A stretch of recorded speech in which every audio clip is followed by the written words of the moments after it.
ഹേ all, അസ്സലാമു അലൈക്കും. I am Safeera. ഞാനിവിടെ കാണിക്കുന്നത് നല്ല സിമ്പിളായിട്ട് ഉണ്ടാക്കാൻ പറ്റുന്നൊരു കപ്സിൻ്റെ റെസിപ്പിയാണ്. ഒരൊറ്റ പാത്രം മതി നമുക്കിത് ഉണ്ടാക്കിയെടുക്കാൻ. അത്രയും ടേസ്റ്റാണ്. ഇത് കഴിക്കുമ്പോൾ തന്നെ ഭയങ്കര സോഫ്റ്റാണ്. നമ്മുടെ ചിക്കനൊക്കെ നല്ലൊരു സ്മൂത്ത് ടെക്സ്ചറാണ്.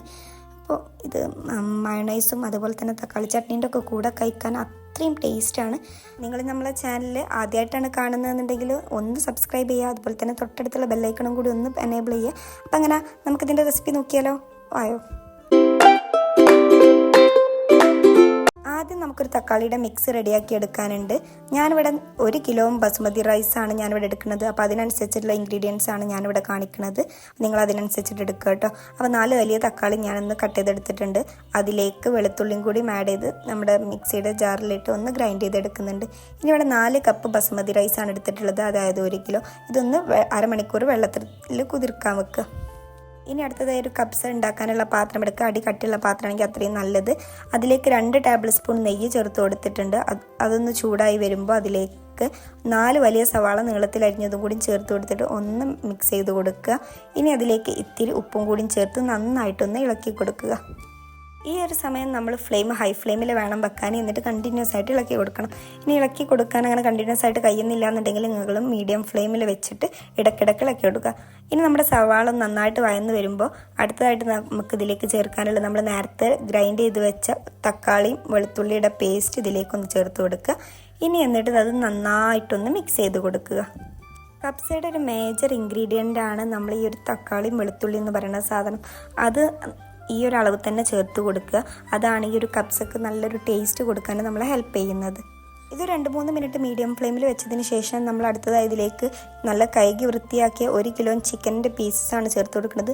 നമ്മളിതിൽ എല്ലാ പീസസും ഇൻക്ലൂഡ് ചെയ്തിട്ടുണ്ട്, ഒരു പീസ് മാറ്റി വെച്ചിട്ടില്ല. ഇനി അതിലേക്ക് 3 ടേബിൾ സ്പൂൺ കപ്സ മസാല ചേർത്ത് കൊടുക്കുക. ഇനി നിങ്ങളടുത്ത് കപ്സയുടെ മസാല ഇല്ല എന്നുണ്ടെങ്കിൽ അതിലേക്ക് 3 ടേബിൾ സ്പൂൺ ഗരം മസാല ചേർത്ത് കൊടുത്താലും മതി. ഇനി അത് നന്നായിട്ടൊന്ന് ഇളക്കി കൊടുക്കുക. നമ്മുടെ ഈ ഒരു കപ്സയുടെ മിക്സ് ചിക്കൻ്റെ എല്ലാ ഭാഗത്തും എത്തുന്ന രീതിയിൽ ടൈം എടുത്തിട്ടാണ് നന്നായിട്ടൊന്ന് ഇളക്കി കൊടുക്കുക. ഇനി ഒരു 2-3 മിനിറ്റിന് ശേഷം നമുക്ക് അരിയിലേക്ക് ആവശ്യമായ വെള്ളം ചേർത്ത് കൊടുക്കണം. നമ്മൾ ഇങ്ങനത്തെ പാത്രത്തിലാണ് ഉണ്ടാക്കുന്നതെന്നുണ്ടെങ്കിൽ 1 കപ്പ് അരിക്ക് 2 കപ്പ് വെള്ളം എന്നുള്ള രീതിയിലാണ് ചേർക്കേണ്ടത്. ഇനി നമ്മൾ കുക്കറിലാണ് ചെയ്യുന്നതെന്നുണ്ടെങ്കിൽ 1 കപ്പ് അരിക്ക് 1.5 കപ്പ് വെള്ളവും ചേർത്ത് കൊടുക്കുക. ഞാനിവിടെ 4 കപ്പ് അരിയാണ് എടുത്തിട്ടുള്ളത്. അപ്പോൾ അതിലേക്ക് ആവശ്യമായി 8 കപ്പ് വെള്ളം, അതായത് 2 ലിറ്ററോളം വെള്ളം ഞാനതിലേക്കൊന്ന് ചേർത്ത് കൊടുത്തിട്ടുണ്ട്. ഇനി 1-2 മിനിറ്റിന് ശേഷം ഒരു വലിയ ഉണക്കനാരങ്ങ, പിന്നെ 1.5 ടേബിൾ സ്പൂണോളം മല്ലിയും കുരുമുളകും കൂടി മിക്സ് ആക്കിയിട്ട് ചേർത്ത് കൊടുക്കുക. 3 വലിയ പച്ചമുളക് നീളത്തിൽ അരിഞ്ഞത് ചേർത്ത് കൊടുക്കുക. 1 മാഗി ക്യൂബും പിന്നെ അതുപോലെ തന്നെ 1 ടേബിൾ സ്പൂണോളം ടൊമാറ്റോ കെച്ചപ്പും കൂടി ചേർത്ത് കൊടുത്ത് നന്നായിട്ടൊന്ന് ഇളക്കി യോജിപ്പിച്ച് കൊടുക്കുക. പച്ചമുളകിൻ്റെ അളവ് നമുക്ക് എരിവിനനുസരിച്ചിട്ട് മാറ്റി കൊടുക്കാം. എരിവ് കുറവാണെന്നുണ്ടെങ്കിൽ ഒരു 6 പച്ചമുളകൊക്കെ ഇട്ട് കൊടുക്കാം. എരിവ് കൂടുതലാണെങ്കിൽ അതിനനുസരിച്ചിട്ട് ഇട്ട് കൊടുക്കുക കേട്ടോ.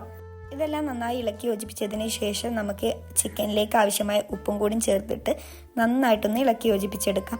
ഇനി നമുക്ക് ഇത് അടച്ച് വെച്ചിട്ട് ഇതൊന്ന് തിളപ്പിക്കുന്നത് വരെ, അതായത് നമ്മൾ ചിക്കൻ ഒരു ഹാഫ് കുക്ക് ആവുന്നത് വരെ നമുക്ക് ഒന്ന് വേവിച്ചെടുക്കണം. ഇപ്പോൾ നമ്മുടെ ഈ ഒരു ചിക്കൻ്റെ മിക്സ് ഒന്ന് തിളച്ച് വന്നിട്ടുണ്ട്. ഇനി ഇതിലേക്ക് 2 ടേബിൾ സ്പൂണോളം സൺഫ്ലവർ ഓയിൽ ചേർത്ത് കൊടുക്കുക. എന്നിട്ട് നമ്മൾ കഴുകി വൃത്തിയാക്കി ഊറ്റി വെച്ച അരി നമ്മളിതിലേക്ക് ചേർത്ത് കൊടുക്കുക.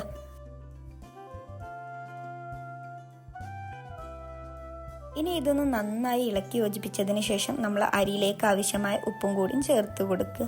ഇങ്ങനെ നമ്മൾ സ്റ്റെപ്പ് ബൈ സ്റ്റെപ്പായിട്ട് ഉപ്പ് ചേർക്കുമ്പോൾ ഒരു ബെനിഫിറ്റ് എന്താണെന്ന് വെച്ചാൽ നമ്മുടെ ചിക്കനിൽ ഓവർ ഉപ്പാവില്ല, പക്ഷെ നമ്മുടെ ചോറിന് നല്ലൊരു ടേസ്റ്റ് ഉണ്ടാവും. അപ്പോൾ നമ്മളിങ്ങനെ വേണം ഉപ്പ് ചേർത്ത് കൊടുക്കാൻ.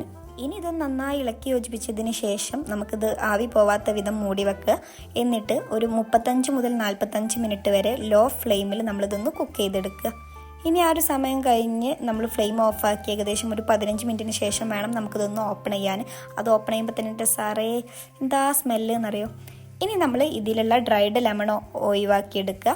ഇനി അതിലേക്ക് 1 കൈപ്പിടിയോളം മല്ലിച്ചപ്പ് ചേർത്ത് കൊടുക്കുക. അതുപോലെ തന്നെ നെയ്യിൽ വഴറ്റിയ അണ്ടിപ്പരിപ്പ് മുന്തിരി ചേർത്ത് കൊടുക്കുക. എൻ്റെ അടുത്ത് അണ്ടിപ്പരിപ്പില്ല, ഞാൻ മുന്തിരി മാത്രമാണ് ചേർത്തിട്ടുള്ളത്. രണ്ടും കൂടി ഉണ്ടെങ്കിൽ നല്ലതാണ്. ഇനി നമുക്കിത് നന്നായിട്ടൊന്ന് ഇളക്കി യോജിപ്പിച്ച് കൊടുക്കാം. ഇതിങ്ങനെ കാണുമ്പോൾ തന്നെ മനസ്സിലാവുന്നുണ്ട് നമ്മളെ ചോറും ചിക്കനൊക്കെ നന്നായി വെന്ത് വന്നിട്ടുണ്ട്, വെന്ത് ഉടഞ്ഞിട്ടില്ല. നല്ല ടേസ്റ്റാണ് ഇത് കഴിക്കാൻ. നമുക്ക് കുക്കറിലാണെങ്കിൽ ഇത്ര പോലും സമയം വേണ്ട, നമുക്ക് പെട്ടെന്ന് ഉണ്ടാക്കിയെടുക്കാൻ പറ്റുന്നൊരു സിമ്പിൾ റൈസ് റെസിപ്പിയാണ്. എല്ലാവരും വീട്ടിൽ ട്രൈ ചെയ്ത് നോക്കുക. നിങ്ങളുടെ ഫീഡ്ബാക്ക് കമൻറ്റ് ബോക്സിൽ അറിയിക്കുക. ഇനി ഇത് മയണൈസോ അല്ലെങ്കിൽ തക്കാളി ചട്നിയൊക്കെ കൂട്ടി കഴിക്കാൻ അത്രയും ടേസ്റ്റാണ്. അപ്പോൾ എന്തായാലും നിങ്ങളിത് വീട്ടിൽ ട്രൈ ചെയ്തിട്ട് നിങ്ങളുടെ ഫീഡ്ബാക്ക് കമൻറ്റ് ബോക്സിൽ അറിയിക്കുക. അടുത്ത റെസിപ്പി വരുന്നവരേക്കും ബൈ ബൈ.